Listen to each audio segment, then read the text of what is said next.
A well-defined backup plan is sabotage waiting to happen. Why push through the dip? Why take the risk? Why blow it all when there's the comfortable alternative instead? The people who break through usually have nothing to lose, and they almost never have a backup plan.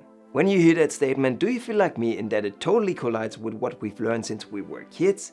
Aren't backup plans absolutely necessary? When I wanted to study movie production after getting my A-levels, my parents said, "You better learn something first that you can fall back on if things go wrong." Without knowing it, they gave me an advice that made my plan A almost impossible to achieve. So today I want to talk about how it is a scientifically proven fact that having a plan B will ruin your chances of succeeding with plan A, and what to do instead if you're really into planning every little detail.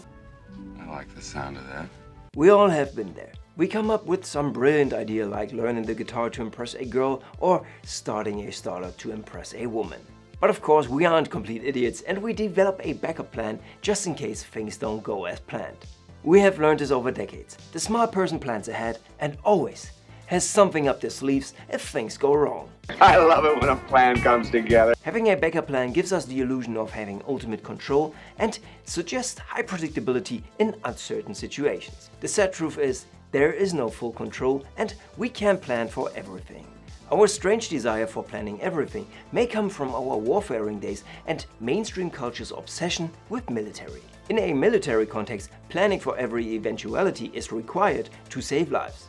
To achieve that level of planning and high predictability, a high degree of reconnaissance intelligence is necessary. Random chance plays a massive role in the outcome of every military operation. Since we regular people don't have the CIA at our disposal, our plans are based on a lot of assumptions.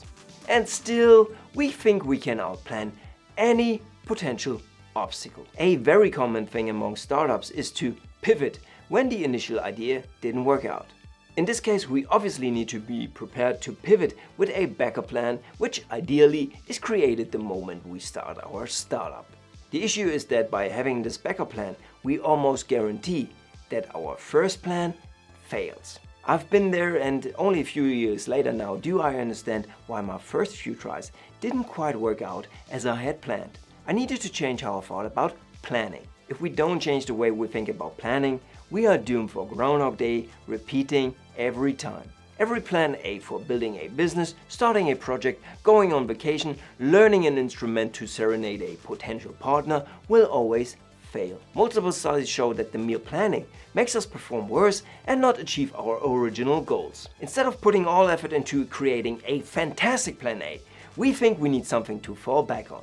When the going gets tough, the tough get going, but we fall back on our backup plan because it's easier. In the studies I mentioned, it was shown that on the one hand we lose the time that could potentially be dedicated to fulfilling our plan A, but even worse, by having this backup plan, we lose the desire for achieving our first plan's goal. I'll put a link to the article into the notes below this video. For me personally, it is very common to fall in love with plan B, and I don't see plan A come true. The sad thing is, our first plans are usually more ambitious and more life-changing. Before we even had the chance to fail, we take the edge of feeling like a failure by priming our minds for the alternative, more pleasant backup plan. Unfortunately, we need negative emotions as driver to achieve great things. Backup plans also don't fulfill us, we just get by.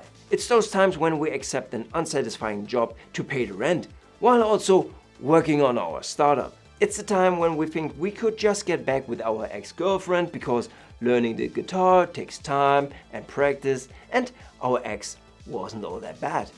There is a reason why ancient military commanders burned their boats after arriving at the battleground. Retreat was no longer an option. Going to the safe haven over conquering new worlds just wasn't possible. Japanese samurai were even more extreme than that. Failure on plan A resulted in a harakiri or honor suicide. When they lost the castle of their lords, there was no retry or loading the last quick save slot. Permadeath in hardcore mode.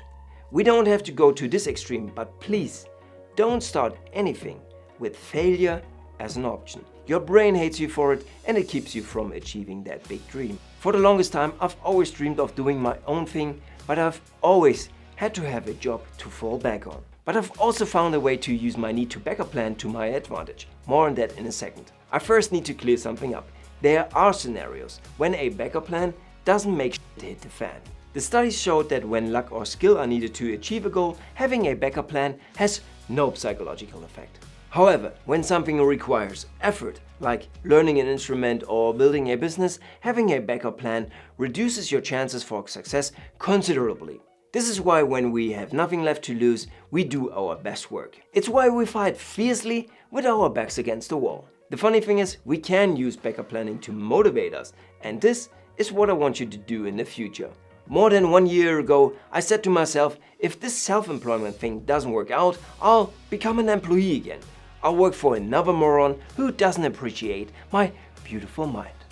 So basically, my backup plan became my worst nightmare. What if getting back with your ex isn't an acceptable and realistic scenario, but your nightmare scenario? How far would you go to avoid that? And this is a strategy you can use for every plan you make. I can guarantee you this will also motivate you like hell to build the next SpaceX. And now I don't want you to like or subscribe to this channel, just watch this video about marketing psychology to get a better understanding of how your brain reacts to marketing. See you in the next video, and until then, continue to be awesome. See ya!